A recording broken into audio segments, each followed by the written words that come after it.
আসসালামু আলাইকুম, welcome to my channel একাস কুকিং। আজকে আমি যে রান্নাটা তৈরি করে দেখাবো এটা একটু বেশি স্পেশাল। প্রথমে একটা প্যান গরম করে নিব চুলাতে, তারপরে ওইটাতে দিয়ে দিবেন পরিমাণ মতো রান্নার তেল। তারপরে এতে দিয়ে দেবেন 2টা কাঁচামরিচ লম্বা করে টুকরা করে।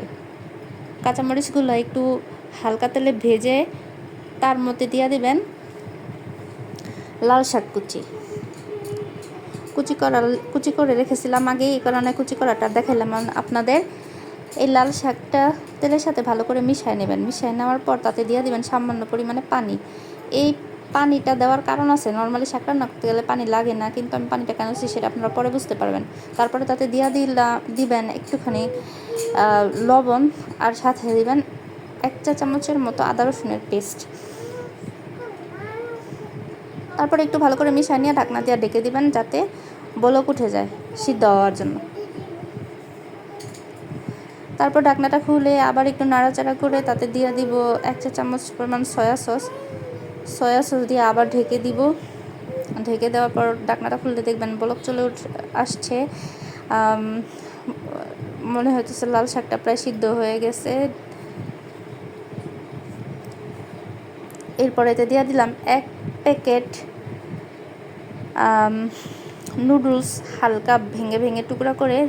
তারপর একটু মিশিয়ে নিয়ে ঢাকনা দিয়ে রেখে দেবো সিদ্ধ হয়ে যাওয়ার জন্য। ঢাকনাটা খুলে দেখেন নুডলসগুলো প্রায় সিদ্ধ হয়ে গেছে, প্রায় না পুরোটাই সিদ্ধ হয়ে গেছে। নুডলস সিদ্ধ হতে বেশি টাইম লাগে না। তারপর এটা দিয়ে দেবো একটু টমেটো সস দিলে খাবারের টেস্টের পরিমাণ অনেকটাই বেড়ে যায়। এরপর এতে আরেকটু নাড়াচাড়া করে আবার এতে দিয়ে দিব একটুখানি গোলমরিচের গুঁড়া দিলে আরেকটা আলাদা ফ্লেভার আসে আর কি। তারপর একটু নাড়াচাড়া করে মিশিয়ে তাতে দিয়ে দিব 3টা ডিম ভেঙে নাড়াচাড়া করা লাগবে না, জাস্ট খোসাটা ভেঙে ডিমগুলো ছেড়ে দিবেন। নাড়াচাড়া দিলে এবার স্ক্রাম্বল হয়ে যাবে, আমরা এটাতে স্ক্রাম্বল করব না। এরপর এতে মিশিয়ে নেব নুডলসের প্যাকেট থেকে যে মশলাটা বের হয়েছে সেটা একটু দিয়ে হালকা একটু নাড়াচাড়া দেবো। বেশি নাড়াচাড়া করলে আবার ডিমগুলো ভেঙে যাবে, যাতে না ভাঙে। তারপরে ঢাকনা দিয়ে ঢেকে দিলাম।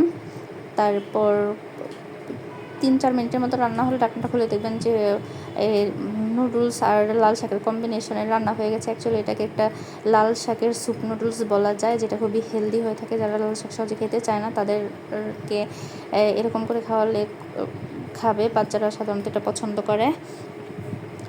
করবে। এই আর কি আমার রেসিপি দেখার জন্য ধন্যবাদ।